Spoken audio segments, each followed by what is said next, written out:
शनि देवा को प्रणाम, शनि राजा को प्रणाम। कामयाब व्यक्ति खुश रहे या न रहे, कामयाब व्यक्ति खुश रहे या न रहे, खुश रहने वाला व्यक्ति कामयाब जरूर होता है।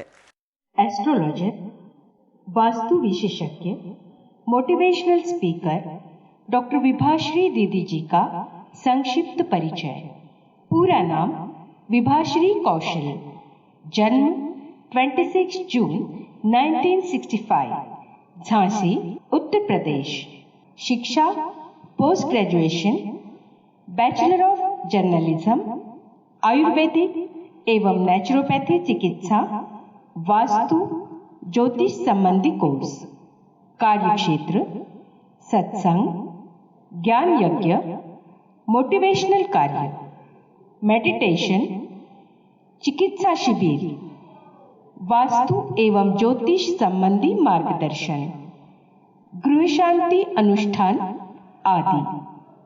लेखिका, साहित्यकार के रूप में आपके अनेक मासिक, साप्ताहिक, दैनिक पत्र पत्रिकाओं में लेखन के बाद आपके द्वारा बॉलीवुड सितारों की एस्ट्रोलॉजी संबंधी बुक सहित 26 साहित्यों की रचना एवं 26 प्रकार के ज्ञानवर्धक VCD का निर्माण जन कल्याणार्थ हुआ है। मोटिवेशनल स्पीकर के रूप में आपने युवा विद्यार्थियों के भविष्य निर्माण हेतु प्रेरणादायी मोटिवेशनल कार्यक्रम किए हैं। भारत के अनेक व्यक्तिगत और सार्वजनिक संस्थानों में भी आपके हृदयस्पर्शी मोटिवेशनल कार्यक्रमों को लोगों ने बहुत सराहा है। जर्नलिस्ट की हैसियत से पत्रकारिता का भी कार्य संभाला है। आपको दूरदर्शन के अलावा साधना, संस्कार, सत्संग, सोहम, श्रद्धा, शुभ, आस्था, आध्यात्म जैसे आध्यात्मिक टीवी चैनलों में अपने प्रेरणादायी सत्संगों के लिए अपार लोकप्रियता हासिल हुई है। 1997 में आपकी स्वप्न दर्शन के आधार पर स्थापित श्री शनि तीर्थ क्षेत्र बिरजापुर, जिला दुर्ग, छत्तीसगढ़ की संस्थापिका है। सन 2000 में स्थापित श्री शनि मंदिर एंड टू सिडको शनि आश्रम चिकलठाना, औरंगाबाद, महाराष्ट्र की संस्थापिका एवं चेयरमैन है। शनि संबंधी अंधविश्वास, गलत मान्यताओं के विवादों को अपने ज्ञान प्रकाश से दूर करने के कारण आपको बुद्धिजीवी ज्योतिष समाज ने सर्वश्रेष्ठ महिला ज्योतिषाचार्य की एवं भक्तों ने शनि साधिका की उपाधि से विभूषित किया है और मुंबई के बॉलीवुड क्षेत्र ने भी शनि एक्सपर्ट दीदी जी के नाम से गौरवान्वित किया है। विदेशों में Nepal, Sri Lanka, Malaysia, Thailand, Singapore, Dubai, France, Austria, Switzerland, Italy, America जैसे अनेक देशों में भारतीय संस्कृति एवं धर्म के ज्ञान का प्रचार करने वाली आप भारत की अकेली महिला है।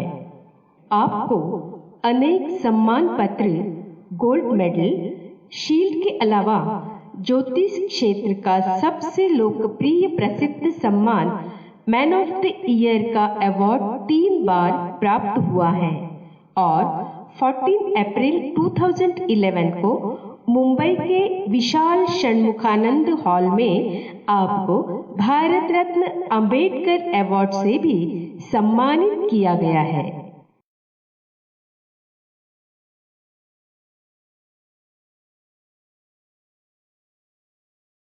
शनि देवा को प्रणाम, शनि राजा को प्रणाम। शनि देवा को प्रणाम, शनि राजा को प्रणाम।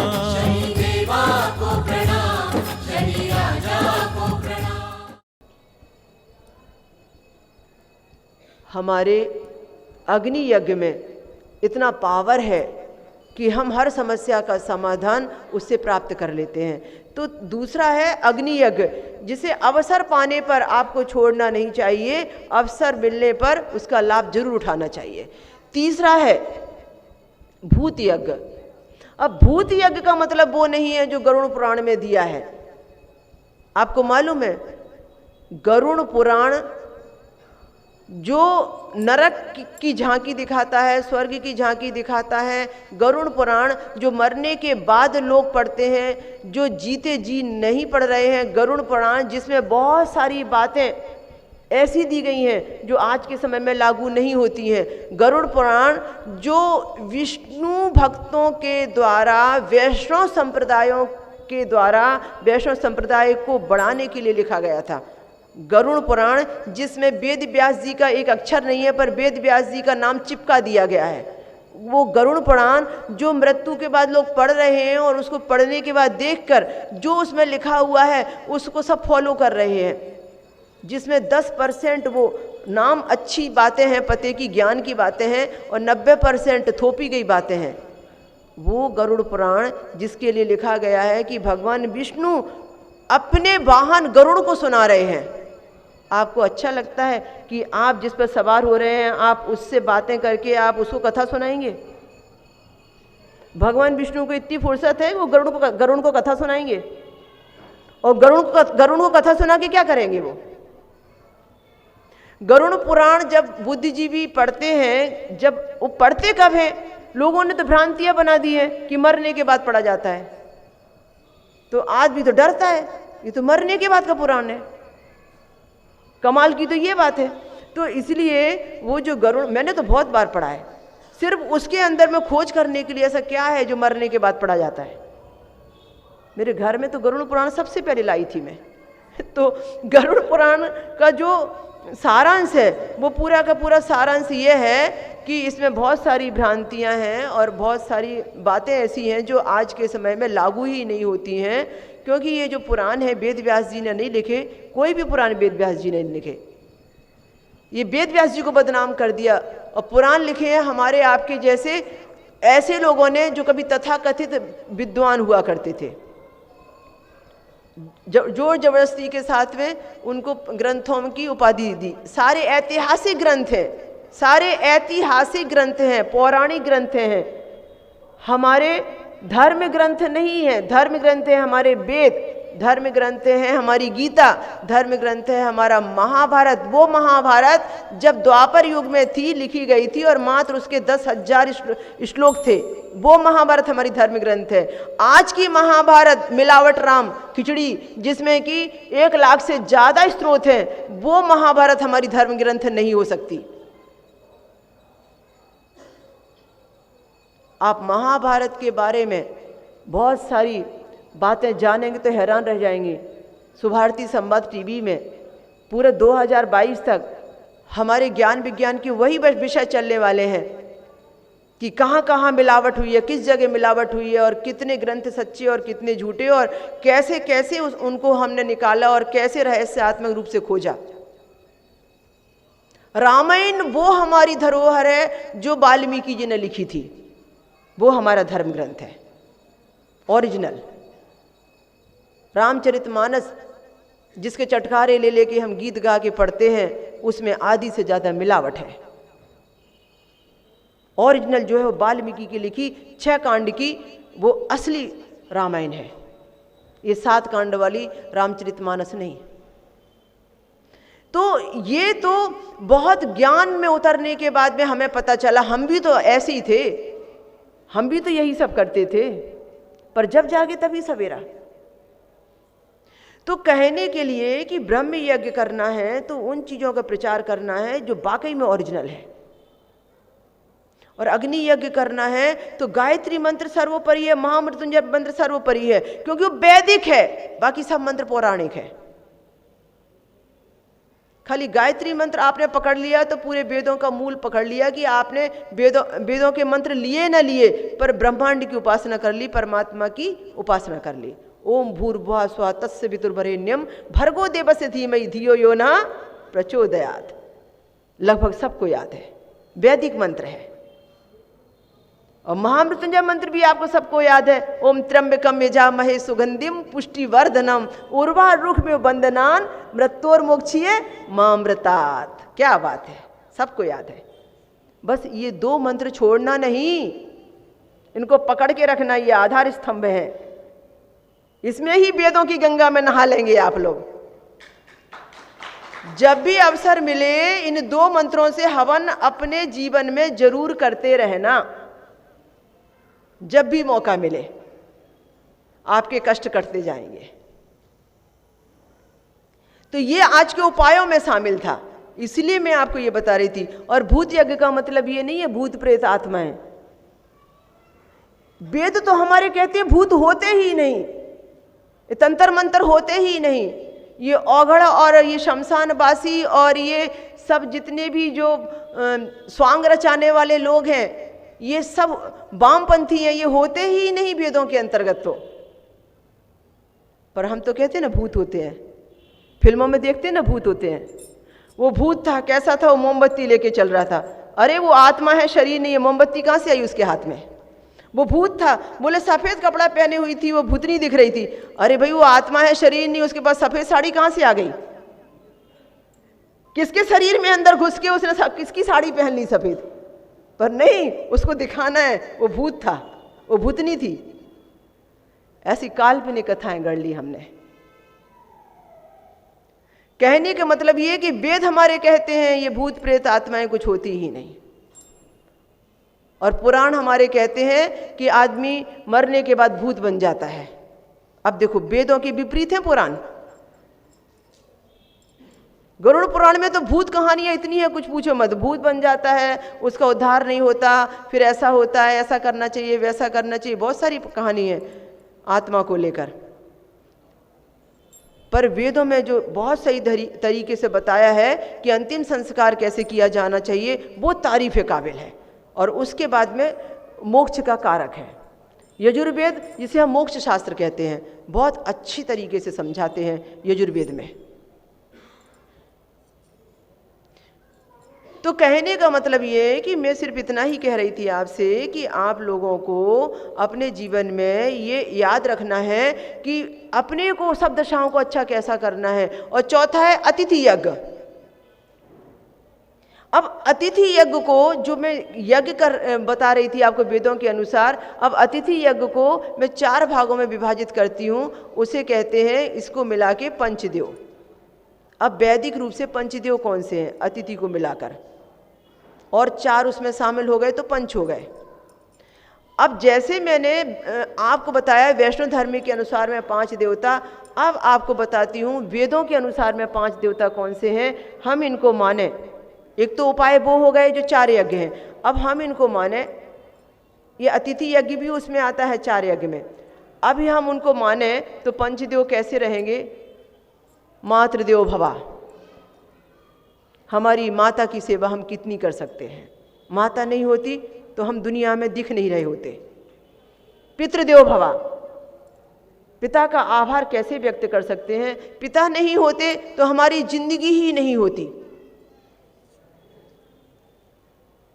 आचार्य देव भवा, कोई तो आचार्य रहा होगा, कोई तो शिक्षक रहा होगा, बचपने में कोई और होगा, स्कूल में कोई और होगा, कॉलेज में कोई और होगा, बड़े हुए तो किसी ने दीक्षा दी होगी, कोई तो सदगुरु होगा, किसी ने तो नया जीवन हमें दिया होगा, नई प्रेरणा दी होगी, मोटिवेट किया होगा, हम गलत मार्ग से सही मार्ग पर आए होंगे। ये सब आचार्य देव भवा। चौथा अतिथि देव भवा। अतिथि शत्रु से शत्रु ही क्यों ना है, पर वो अतिथि है ना आपके घर का, आप उसका अपमान नहीं कर सकते। वो अतिथि है ना, वो देवता है आपका। चाहे वो पड़ोसी है झगड़ा करने वाला, चाहे वो रिश्तेदार है जिससे आप रूठे हुए हो, पर वो अतिथि है ना आपका। अतिथि देव भवा। हम जब जब इनका अपमान करेंगे, जब जब हम इनके मान से वंचित रह जाएंगे, हम वेदों के विपरीत जाएंगे और अपने कल्याण को भूल जाएंगे। हम कष्ट में क्यों हैं? हमें शनि की दशा राजयोग क्यों नहीं दे रही है? क्योंकि हम इन चीज़ों को नहीं जान रहे हैं, नहीं मान रहे हैं। कहते तो हैं मातृदेव पितृदेव, पर माता को खुश कैसे कर रहे हैं, पिता को खुश कैसे कर रहे हैं? हमें तो याद भी नहीं आता कि हमने 2 घंटे बैठकर माँ बाप के साथ बात की हो। कैसे वे प्रसन्न रहेंगे? मातृदेवो भव, पितृदेवो भव, अतिथि देवो भव, आचार्य देवो भव, और 5वां संबंधी देवो भव।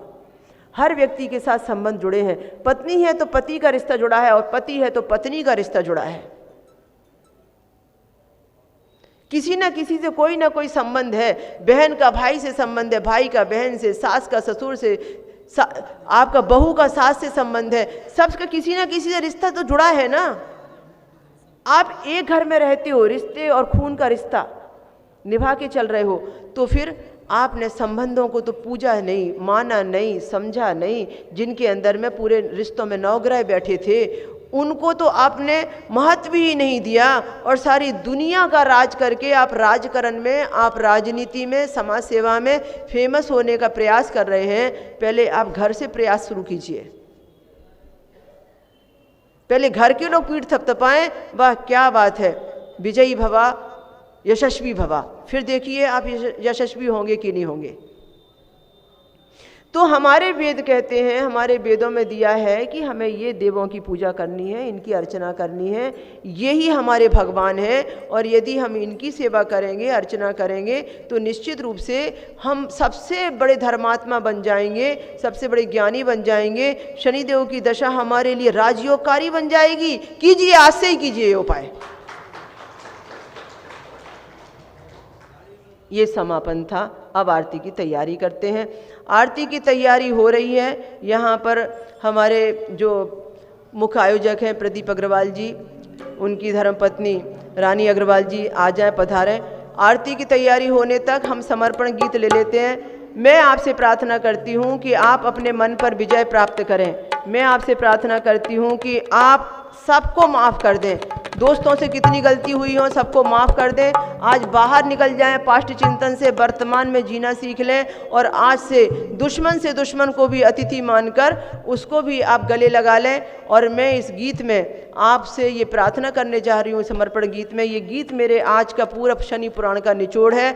कुछ 2 शब्द बस इसके हैं, और आरती की तैयारी होने तक ये शब्द पूरे हो जाएंगे, और आप इसके समर्पण को, श्रद्धा को स्वीकार करें, और ऐसा जीवन भी स्वीकार करें।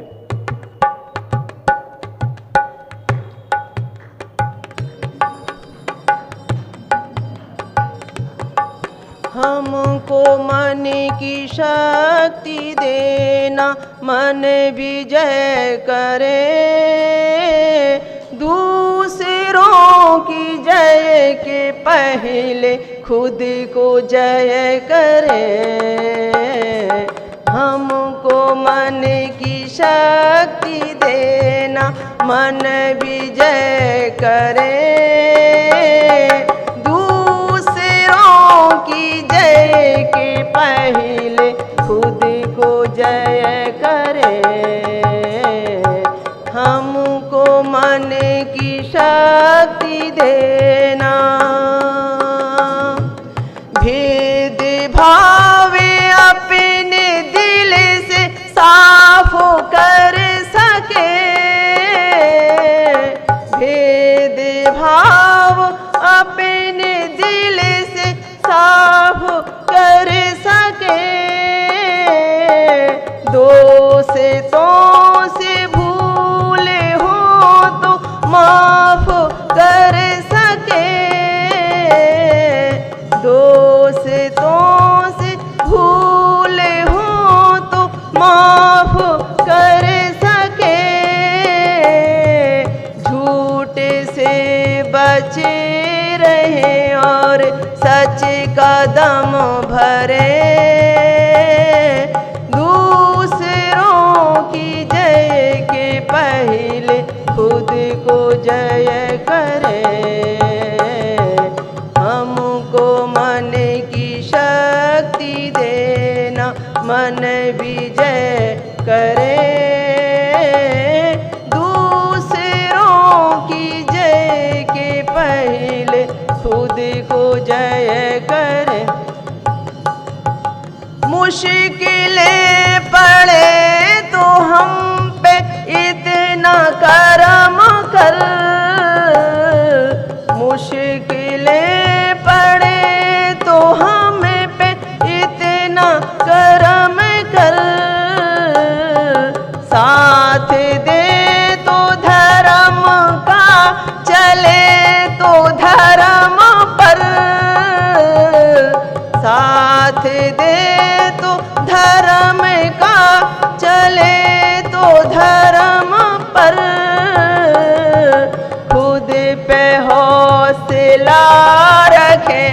कदी से ना डरे,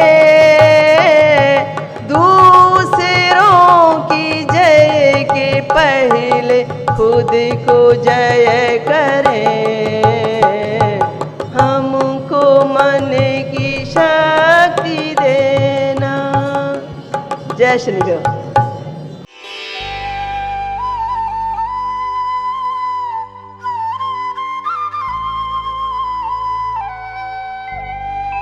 ओम जय जय बड़े बलवान, ना चूर किया बुद्धि को, चकनाचूर किया बुद्धि को।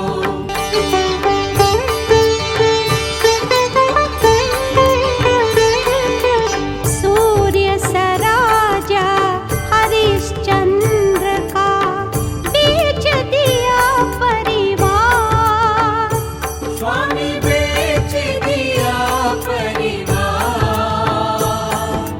पास हुए जब सर परीक्षा में, पास हुए जब सर परीक्षा में, दे दिया धन और राज। और हो कृष्ण कन्हाई गैयन की रखवार। श्रीमद् भगवद गीता के अनुसार पूर्व जन्मों के पापों के प्रायश्चित हेतु वर्तमान को अच्छा बनाने के लिए और भविष्य में अपने सपनों को साकार करने के लिए यज्ञ कराने की सलाह दी गई है और सभी यज्ञों में ज्ञान यज्ञ ही सर्वोत्तम है। शनिदेव जी की प्रत्येक दशा, शनि साढ़े साती, शनि ढैया के समय को शुभ फलकारी बनाने के लिए शनि ज्ञान यज्ञ करवाना चाहिए। पूरे विश्व में एकमात्र शनि साधिका डॉक्टर विभाषी दीदी जी के द्वारा ये शनि ज्ञान यज्ञ किए जाते हैं। जितना फल अश्वमेध यज्ञ कराने से होता है, उससे ज्यादा फल शनि ज्ञान यज्ञ कराने से होता है। अगर आप भी शनि साधिका परम पूज्य डॉक्टर विभाषी दीदी जी द्वारा 7 दिवसीय शनि भागवत यज्ञ या 3 दिवसीय शनि ज्ञान यज्ञ कराना चाहते हैं तो आज ही संपर्क करें 024024715558 और 65728888। Mobile number 09422704358।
शनि देवा को प्रणाम, शनि राजा को प्रणाम।